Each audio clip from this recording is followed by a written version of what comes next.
내가 공장명이 흑금성인지는 나도 몰랐어요. 1998년 예. 그 소위 말하는 그 북동사건 터졌을 때 예. 안기 문건이 나왔잖아요. 예.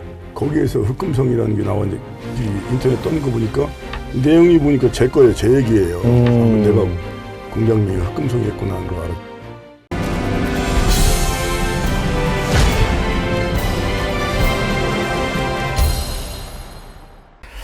여러분 안녕하십니까, 김영호입니다. 최근에 이 대북 정보원들의 신상 정보가 담긴 기밀을 유출한 혐의로 국군 정보사령부 소속 군무원이 구속된 일이 있었습니다. 그러면서 이른바 이 북파 공작원 또는 비밀 정보원 뭐 이런 얘기들이 사람들을 관심을 좀 다시 받고 있습니다.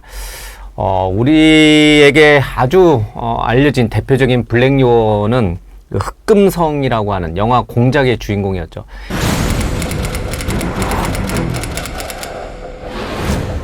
이제 자네가 북한 권력층으로 침투해 그들이 어떤 일을 일으킬지 알아봐줘야겠어. 돈이 안 돼요, 돈이. 완벽하게 장사치가 돼야 돼. 당에서 승인이 났어. 꼭 무슨 일이 일어나고 있는 것만 같다. 이 흑금성으로 알려진 블랙 요원이 우리에게 굉장히 익숙한데 그 주인공 흑금성이라는 이 닉네임을 썼던 분을 직접 스튜디오에 모시고 이런 북파 공작원 내지는 블랙 요원들이 어떤 일을 하고 있는 것인지, 그 신상은 또 어떻게 공개된 것인지 그런 얘기들을 좀 나눠보겠습니다. 자, 흑금성으로 활약하셨던 박채서 선생님 모셨습니다. 안녕하십니까? 네. 안녕하십니까? 그러니까 흑금성은 공장명인 거죠? 공장명이죠. 원래 본명은 박채서. 본명이 박채서인데 실제 활동할 때는 한 대여섯 가지 이름을 써요. 그럼 박채서도 그 중에 하나인가요? 네. 박채서는 거의 안 쓰죠. 그럼 박채서란 이름은 실례지만 본명이세요? 아니면 그것도 본명이에요. 본명이고 이제 외부적으로 활동할 때는 뭐 예를 들어서 박상우, 박상규, 박일수, 북한에서 갔던 장동수 뭐 하여튼 대여섯 가지 이름 가지고 막 이렇게 바꿔 써요. 이제 그 일반적으로 얘기를 했지만은 예. 내가 공장명이 흑금성인지는 나도 몰랐어요. 그 내부에서 예. 이제 그 비밀 때문에 이게 이제 박채서 이름이 올라오면은 여러 사람들이 알 거 아니겠습니까? 그렇죠. 보고서가 뭐 청와대까지 막 그러니까 그러니까 이제 코드명 흑금성으로 올라가는 게 누군지 모르죠. 국정원장이 바뀌어도 누군지 모르고 차장도 모르고 모르는 거예요. 그러니까 그 안기부 내에서 그 내 본질을 알 수 있는 사람은 한두 사람 정도. 예. 그럼 직접 우리 선생님조차도, 박 선생님조차도 자신의 그 코드명이 흑금성이라는 걸 몰랐다. 몰랐죠. 언제 알게 된 겁니까? 그때 이제 1998년 예. 그 소위 말하는 그 북동사건 터졌을 때 안기 문건이 나왔잖아요. 예. 거기에서 흑금성이라는 게 나왔는데 이 인터넷 떠는 거 보니까 내용이 보니까 제 거예요. 제 얘기예요. 내가 공장명이 흑금성이었구나 하는 걸 알았죠. 흑금성이었구나. 그러면 이게 뭐 얘기를 하나하나씩 풀어가야 되는데 네.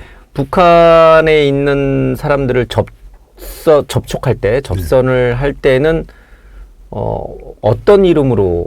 아니 그때는 이제 내 여권이 있으니까 여권에 나와 있는 내 걸로 이름으로 하죠. 대여섯 개 중에 하나로. 아니 그 여권에 나온 그 박채서로 하는데 그건 숨길 수가 없어요. 다 아니까. 예. 뭐 우리가 생각한 이상으로 내 신상을 다 파악을 하지 않습니까?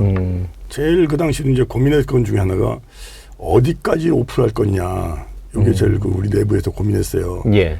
왜냐면 제가 육군 장교 출신이고 정보 장교 출신이고 또 정보사에서 그 대북 공작을 한 걸로 다 알고 있는데 그까지는 공개를 한 거예요.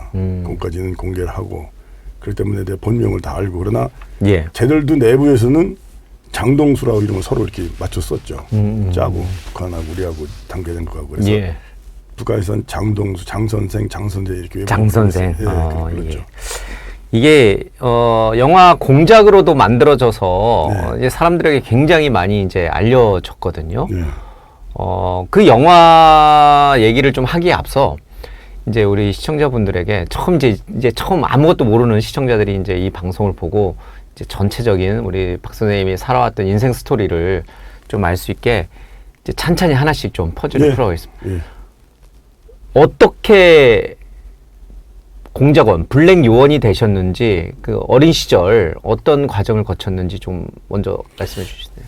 이제 그게 우리나라의 그 비밀 요원을 양성시키거나 활용하는데 그 얘기를 해야 할 것 같은데 우리나라는 그 미 CIA라든가 다른 나라 다른 그 체제를 가지고 있어요. 아직까지도. 처음부터 미 CIA 같은 경우는 대개 내가 알기로는 중학교 때부터 이제 이렇게 요원 선발해가지고 양성을 하는군요. 어느 한 나라를 딱 정해서 그쪽으로 계속 키우거든요. 중학교 때부터. 네, 중학교 때부터. 그래서 10명을 예를 들어 한국의 요원으로 10명을 선발해서 키운다면은 보통 한 60% 6명 정도가 최종 합격한다고 그래요. 그러니까 그 전에 여기 한국에도 방학 때 와가지고 어떤 때는 어학연수 하면서 오고 여행도 오고 심지어는 대학교 때 여기서 우리학교도 학교도 다니고 그리고 나서 이제 대학을 공부를 다 하고 나면은 아마 이제 중앙정부 CIA에서 최종 저희들이 판단해서 되게 한 50-60% 정도 여기 쓴다고 그래요. 예. 그러면 뭐 그날에 어렸을 때 중학생, 고등학생, 대학생 때 연수를 가거나 뭐 수학여행을 가고 이런 것들이 다 요원 양성 과정 중에 하나군요. CIA 같은 경우는. 여기서 고등학교도 나오고 대학교 나온 애들은 대부분 또 명문기를 다니거든요. 그러면 그 사람들이 나중에 대한민국의 중추전 역할에 다 들어가 있는 거예요. 그럼 나중에 임무를 받고 왔을 때는 자기 친구들이 다 자연스럽게 요직에 있는 거군요. 그 나라의 요직에 다. 근데 우리는 아직까지는 그렇게는 안 해요. 우리나라는 그렇게 안 하기 때문에 내가 처음부터 어려서부터 이렇게 뭐 공장을 키우고 이런 건 아니고 전혀 저도 생각을 못 했어요. 소령을 진급하고 나서 제가 이제 대학원에 그 국가위탁으로 석사과정을 다니고 있었는데 그때 이제 모종의 어떤 그 내가 필요하면은 그 조직에서 필요했겠죠. 필요했으니까. 그러니까 우리나라는 뭐 다는 아니겠지만 제가 아는 한은 예를 들어서 군 장교 중에서 필요할 경우에 가끔 이렇게 쓸 경우가 있고 나머지 그렇지 않으면은 경찰이나 이런 사람인데 거의 군은 이제 예를 들어서 그때까지 오는 구간에 모든 신상이라든가 건강이라든가 사상 이런 게 다 검증된 사람 아니겠습니까? 그렇죠. 네, 그러니까 그때 확실한 사람들. 네, 제일 확실하죠. 그러면 군에서 소령까지 진급을 하실 때는 소속이 국군정보사령부? 아니에요. 그때는 그 일반 군했죠. 일반 군이었고. 일반 저는 군에 들어가는 순간부터 순수한 야전군 장교로 이게 하고 싶었어요. 그냥 이제 전방을 지키는. 그때만 다 그렇게 했잖아요. 한참 그때니까. 그런데 그 군생활을 하면서 내 한계점을 알겠더라고요. 이게 결정적으로 그 대위소 소령 진급하는 그 과정에서 보니까 그때 이건 내가 노력해도 안 되는 부분이 있구나. 그렇죠. 대한민국 사회, 특히 이제 군이라고 하는 폐쇄적인 사회는 그래서 내가 굉장히 장벽들이 많습니다. 과감하게 포기를 하고 이제 서울로 나왔죠. 전방에 있다가 나와서 전역하려고 했어요. 전역하고 이제 다른 짓 하려고 했어요.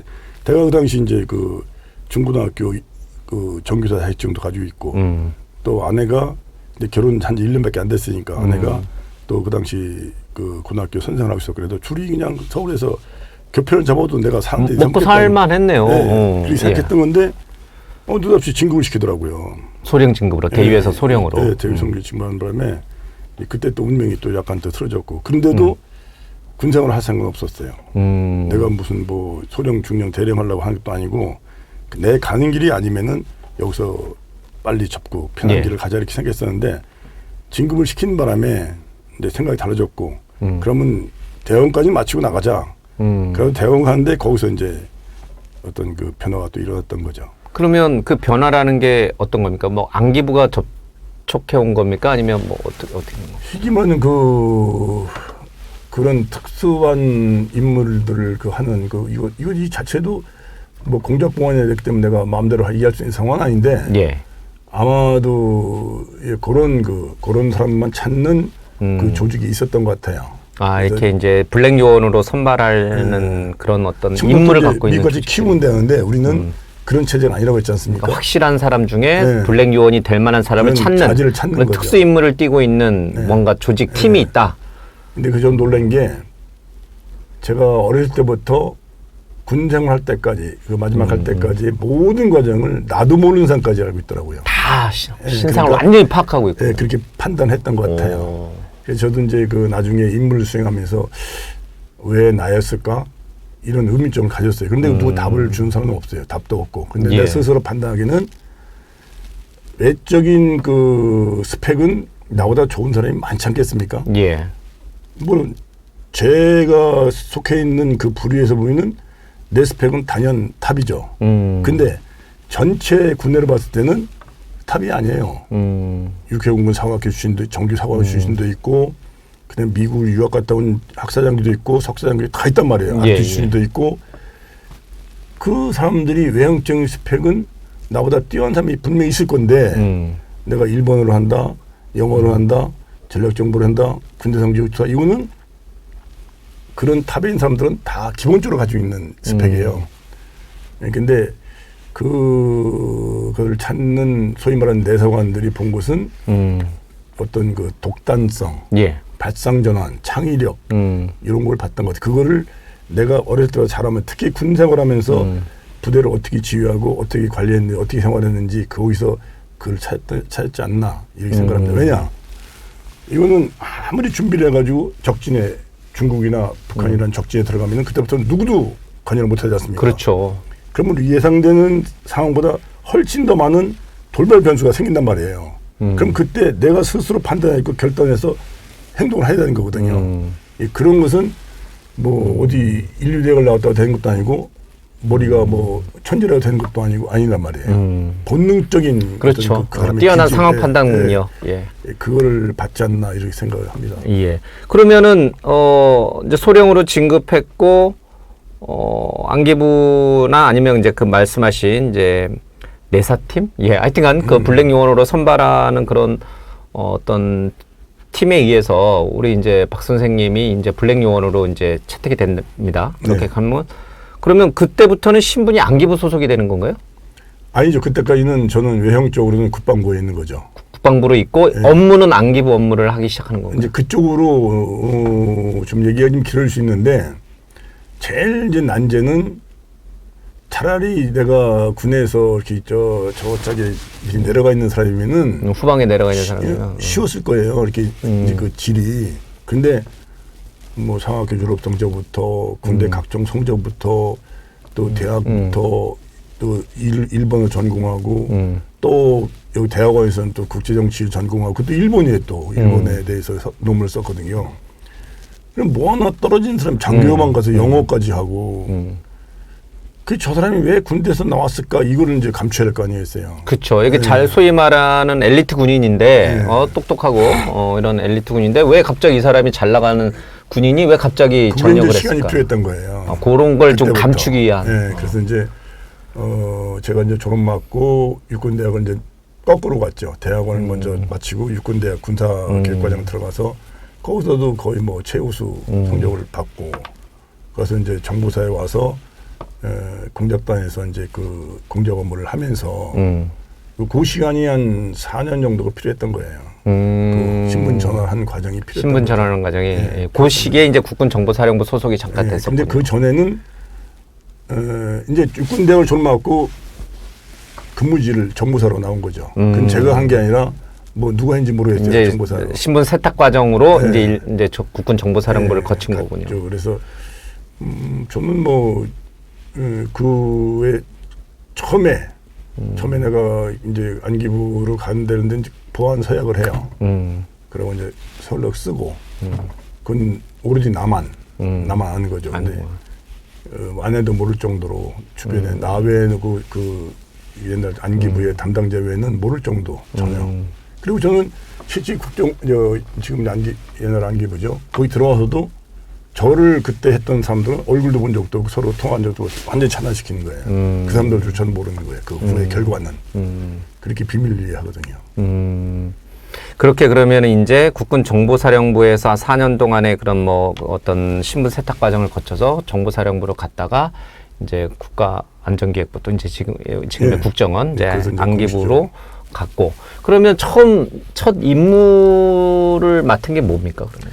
임무를 맡은 게 아니라 저는 이제 실제 소속은 여기로 돼 있지만 실질적으로는 이제 국정원으로 이제 안기부로 가는 거 아니겠습니까? 예, 소속은 국가 예, 이제 그 준비를 그때부터 해요.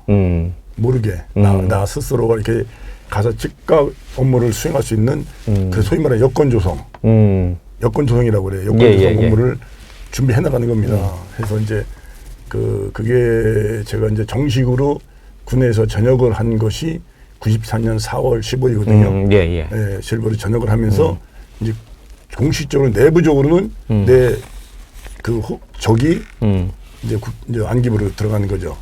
이제 그러면 사업 계획서를 제출을 해요. 사업 계획서라고 하지 공작 계획서란 말을 거기는 그런 말 안 하죠. 예, 사업 계획서. 예, 사업 계획서를 제출을 해서 그것이 이제 심사를 합니다. 그러면은 가나 다라급으로 그 당시는 그 평가를 해서 가급이면 대통령 직접 결재 사항이에요. 나다라급은 대통령이 의윤받은 그다음 안기부장이 주위에서 공작을 시행한 것이고, 그러니까 그 거기에 심사에 통과되면은 그 계획이 그러면 이제 국가예산과 국가행정력이 공식적으로 동원되는 거죠. 가급이면 아마 최고 등급이니까 한번 상상을 해보세요. 그럼 우리 박 선생님은 가급으로 했어요. 최고 등급의 사업 계획을 실행했다. 네. 그래서 그 처음에 가니까 그 내부의 그 최고 책임자가 그 분에 제 계획 들어보더니 뭐 막말로 질색팔색을 하더라고요. 뭐 이따위 이놈이냐고 막. 응? 이 새끼 꿈 같은 짓을 한다 이거 생각을 한다 이거지. 그런데 제가 그런 얘기를 했어요. 이 회사가 창설된 이래 지금까지 해왔잖냐 그 사업을. 그게 잘 돼 있으면 나 같은 사람이 왜 필요했겠어요, 그죠? 근데 지금 그게 문제가 있으니까 나를 수혈 시킨 건 아니냐. 이거 이례적인 거단 말이야. 그냥 어떤 정기적으로 한 게 아니라 원래 그 분야에 있는 사람들이 계속 해야 되는데 지금 그 성과가 잘 안 나오기 때문에 나 같은 사람을 그 수혈을 한 건데 나를 수혈에다가 똑같은 형태로 일을 해라. 자기들이 머리에 박힌 대로 해라. 그럼 똑같은 결과 나올 거 아니겠습니까? 그럼 내가 왜 필요하냐. 나 군생활 열심히 잘하고 있는 사람을 왜 들여다가 나 그럼 다 군에 돌아가겠다. 못 가죠. 이제 이미 벌써 못 들었어요. 근데 이제 그러니까 한참 생각하더니 너가 와 2년 내에 성과를 내라고 하더라고. 내가 낸 작업의 성과를. 그거 어떻게 내겠어요. 그 당시 이 중앙정부 창설에 지금까지 그래도 계속 했던 거 37년이 그때가 37도 못한 걸 나보고 2년 동안 하라. 근데 결국은 했어요.